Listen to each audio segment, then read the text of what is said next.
países 35 direcciones de IP habían subido material pornográfico infantil desde la República Argentina.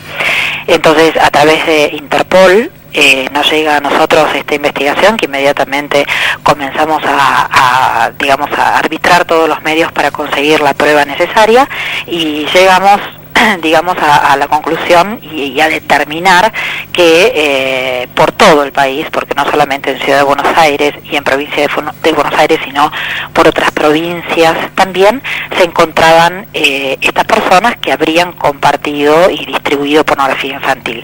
Y bueno, hoy se ha llevado a cabo, solicitó la Fiscalía al juez, que es el doctor Circo, que es el titular del juzgado número 23 de acá de la Ciudad Autónoma de Buenos Aires, del juzgado penal. Se solicitaron que se lleve a cabo los 35 allanamientos, que fueron efectuados en forma simultánea. Esto es muy importante porque al tratarse de una red de pornografía infantil es bueno que no tengan tiempo como para alertarse el uno al otro, ¿no? Y esconder el material. Esto lo hemos hecho con la División de Delitos Tecnológicos de la Policía Federal y con las diferentes delegaciones policiales, que sinceramente tengo que destacar que han trabajado sumamente bien, porque yo ya a partir de las 6 de la mañana he recibido la totalidad de los reportes de los allanamientos en forma telefónica, y solo 2, el resto dieron todos resultado positivo. Doctora, ¿alguno de estos allanamientos se produjo también en algún ciber? No, los allanamientos fueron en su totalidad, le diría, efectuados en casas de familia. ¿Sí? Previamente se habían hecho tareas de investigación ordenadas por las fiscalías para determinar exactamente quién vivía en el lugar, a quién, es decir, quién era la persona titular de la cuenta, la empresa proveedora de servicio, a quién facturaba mensualmente. Entonces se hace todo un trabajo de investigación previo a pedir un allanamiento, cosa de tener realmente una prueba bastante sólida como para ingresar en el domicilio de una persona y digamos, secuestrarle todos los dispositivos de almacenamiento informático. Hay una cosa que me parece muy importante destacar y recalcar, que la distribución de pornografía infantil o compartir pornografía infantil en una red de pedófilos se lleva a cabo de la siguiente manera, es decir, el perfil de esta gente es una continua oferta y demanda, es decir, es el intercambio constante. ¿Qué es lo que provoca esto? La demanda provoca más oferta, la oferta indefectiblemente tiende a que haya más producción, y la producción termina, ¿saben dónde? En el abuso sexual de menores de edad. Entonces es sumamente importante que se trabaje también en reforzar las penas de este tipo de conductas que son aberrantes y gravísimas dentro de nuestra legislación penal de fondo, ¿no? Claro, doctora, usted nos está contando un poco cómo es el método, ¿no es cierto? Ahora hay muchísimas aristas, tiene que ver con la captación de los menores, tiene que ver con el perfil de los consumidores, y seguramente ustedes lo deben tener estudiado, ¿no es cierto?, a todo esto. Usted, si tuviera que darle un consejo justamente a los usuarios de Internet o de la Deep Web, como se determina, ¿no es cierto?, donde suelen circular este tipo de material, ¿cuál sería?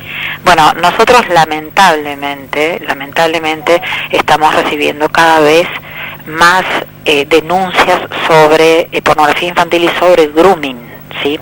Sobre grooming, que lo explico brevemente, es cuando un mayor, haciéndose pasar por un menor en muchas ocasiones, contacta a través de Internet a menores de edad. Primero se hacen amigos, luego tienen conversaciones acerca de sus gustos, preguntas acerca de sus padres, de su familia. Es decir, el groomer lo que hace es sacar una radiografía perfecta de la vida del menor y de su familia. De alguna manera luego sigue una etapa en la que comienzan a tener conversaciones de contenido erótico, se comunican a través de la webcam. Entonces le pide el groomer al menor de edad que se saque fotografías desnudo, que haga tal o cual actividad sexual con un compañero, por ejemplo, o con un amigo, y que les remitan esas fotografías. Esas fotografías pueden ser captadas, ya sea para satisfacer la necesidad libidinosa del groomer, o bien para introducir en una red de pornografía infantil. Entonces, cuando nosotros analizamos las fotografías de los menores de edad de pornografía infantil, es cierto que en muchos casos son menores que provienen de otros países, pero en tantos otros atendemos a los papás desesperados de los niños que fueron captados de esta manera. Por eso mi consejo, sinceramente, tiene que ver con la atención de los papás puestas en los chicos.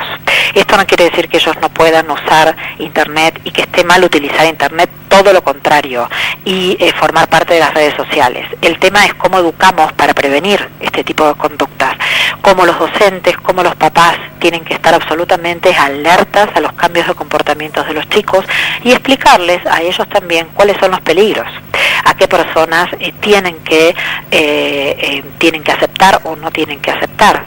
Pero bueno, lamentablemente hoy por hoy las nuevas tecnologías nos lleva a que los chicos, los adolescentes tengan un ingreso irrestricto a las redes sociales y tengan digamos una permanencia en las redes sociales que, si bien reitero, no quiere decir que esté mal, tenemos que educarlos, tenemos que ayudarlos a prevenir este tipo de conductas. Doctora, ¿qué pasa con los teléfonos celulares, con los móviles? Digo, esta conducta nueva, ¿no es cierto?, de jóvenes, bueno, sacándose selfies o imágenes eróticas y pasándosela a un amigo, a un conocido, o a su novio, su novia, su pareja, lo quien sea, y esa imagen luego se replica, ¿no es cierto? Digo, ¿qué pasa cuando son menores? Cuando son mayores, bueno, es responsabilidad del mayor, pero cuando son menores, ¿qué pasa con todo? Sí, ese es un problema, eso se llama sexting. Bueno, aquí no está legislado, por ejemplo, ahí tenemos dos problemáticas que nosotros en la Fiscalía lo vemos a diario. En primer lugar, son, como bien usted dice, los menores de edad, que para ellos es absolutamente normal sacarse fotografías eróticas y viralizarlas y mandarlas a su conocido o a su íntimo, pero resulta que ese íntimo la viraliza y no le importa si le prestó consentimiento o no le prestó consentimiento al menor de edad.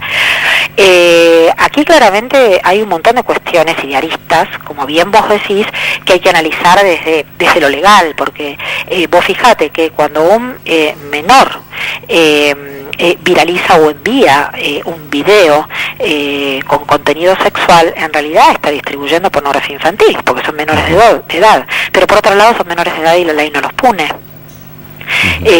Con lo cual ese es un problema que no solamente legalmente hay que abordarlo, sino yo creo que hay que generar políticas serias de Estado para que realmente los menores tomen conciencia de esta situación. Y después tenemos otras situaciones que se ven cada vez más, pero esto ya es un fenómeno a nivel internacional, y son los casos, como bien vos decís, mayores de edad, que quizás se toman con consentimiento de su pareja ciertas fotografías con contenido sexual y después a lo mejor rompen la relación con su pareja y esta persona, por venganza, publica y viraliza los videos con contenido sexual que ha tenido con su expareja. Esto aquí no está legislado, es lo que se llama revenge porn, en realidad es pornografía venganza. Esto aquí no está legislado y la verdad es que algo va a haber que hacer porque son innumerables los casos y el creciente número de casos que ingresan, no solamente a la Fiscalía, sino que se conocen a nivel internacional, pero ya hay otros países que han tomado cartas en el asunto y han tipificado esta conducta. Entonces yo creo que tenemos que ir por ese camino, tipificar este tipo de conductas, pero al mismo tiempo educar, notificar para prevenir. Claro. Doctora, vamos a volver una vez más al caso de los allanamientos, 35 allanamientos simultáneos que se realizaron en la Argentina por pornografía infantil. Dos cosas. Por un lado, el perfil de la persona que actuaba, digo, quién era un menor, era un mayor, un padre, un abuelo, no sé, digamos, cuál sería más o menos el perfil de la persona que estaba atento a la pornografía. Esto por un lado. Y por otro lado, la pregunta era si hubo detenidos también. Bueno, en principio no hubo detenidos, porque para que haya detenidos uno tiene que realmente encontrarse frente a un hecho en flagrancia, ¿sí? O realmente tener una seria sospecha de que esa persona está llevando a cabo, por ejemplo, una conducta de abuso sexual y que corre peligro un menor que vive en ese lugar. En ninguno de los 35 allanamientos ocurrió esta situación, pero sí,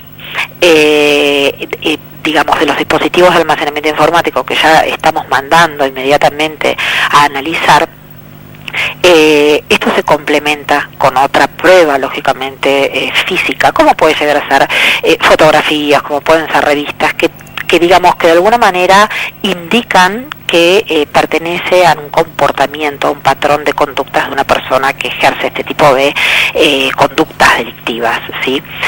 Por ejemplo, nosotros también lo que mandamos a secuestrar en estos allanamientos y en todos en realidad, porque nos ha dado muy buen resultado, es el secuestro también de los álbumes familiares. ¿Por qué? Porque muchas veces surge que de la comparación entre las fotografías que existen en un álbum familiar de la casa allanada con los videos o con las fotografías que encontramos en una computadora, por ejemplo, se trata de una misma persona, de un mismo niño, ¿sí? Que es el entorno familiar.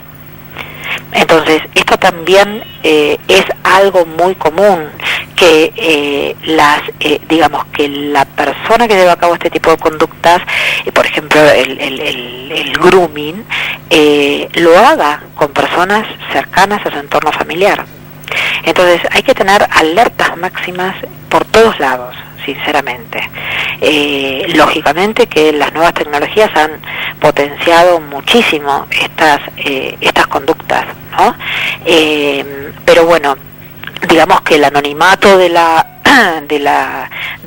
nuevas tecnologías, es decir, que el autor piense que no va a ser descubierto, y un anonimato que no es tal, ¿no es cierto? Y no es tal, y ahora cada vez menos. Lo que pasa es que el problema que tenemos los investigadores es que las tecnologías cada vez avanzan más.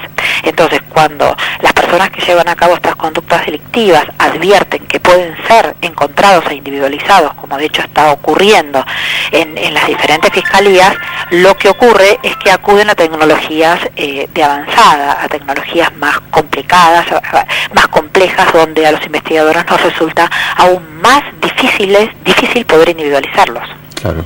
¿En qué momento, doctora, se cruza esta frontera delictiva, ¿no es cierto? Porque pornografía en Internet particularmente hay por todos lados. Digo, ¿en qué momento se cruza esa barrera? Digo, si uno tiene en cuenta que, por ejemplo, hay muchísimos juegos, todos infantiles desde ya, donde vienen cookies o banners y demás, invitando a los chicos a participar de determinado juego, enredo, lo que sea, y digo, esto también puede ser un método de captación, ¿no es cierto? Claro que sí, porque se enmascaran a través de diferentes juegos. Por eso digo, es muy importante la seguridad en la red, que los chicos puedan desempeñarse y navegar libremente en la red, pero conociendo cuáles son los peligros, ¿sí? Y los padres, como tutores y como encargados y como controladores y de la protección de ellos y del cuidado de ellos, no podemos mirar para otro lado. Lo mismo que los docentes, ¿sí? Casualmente mañana, tengo que formar parte en un panel que me han invitado de unas jornadas muy importantes que se llevan acá en la ciudad de Buenos Aires, en donde se va a tratar específicamente ese tema, el peligro de los niños frente al grooming, frente a la pornografía infantil, y cómo los docentes y cómo los padres tienen que estar realmente muy despiertos y muy a tono con este tipo de información. Lo más común es que los chicos nos hablen de diferentes apps que bajan, de diferentes juegos donde juegan en red, y que nosotros no tengamos como papás ideas de lo que nos están hablando. Y es una generación en la que tenemos que ponernos a la altura de las circunstancias. Doctora, una pregunta más como para cerrar. ¿Cuáles son las penas que cabrían, en el caso de comprobarse este tipo de delito? Las penas tienen un máximo de 4 años. Sinceramente no son penas altas, porque son penas en donde muchas veces, cuando las personas no tienen antecedentes penales, se dificulta que estas penas sean de cumplimiento efectivo, ¿sí? Entonces son penas que, comparando con legislaciones internacionales, son penas bajas. En otros países, ya un caso de pornografía infantil o de grooming o de tenencia mismo de pornografía infantil, que aquí ni siquiera está legislada la mera tenencia de pornografía infantil, siempre hablando de pornografía infantil, ¿no? Lógicamente la pornografía de grandes es otra historia y no es delito. Pero el problema aquí está en los menores que son los afectados, ¿no? En su integridad moral, en el libre desarrollo de su personalidad y de su libertad sexual. Entonces, yo humildemente entiendo que en nuestro país creo que hay mucho para trabajar sobre la legislación que afecta a nuestros niños, ¿no? Uh-huh. Doctora, le agradecemos enormemente esta comunicación telefónica y ha sido muy clara en los conceptos. Bueno, buenas tardes. Que tenga buenas tardes. Hasta luego.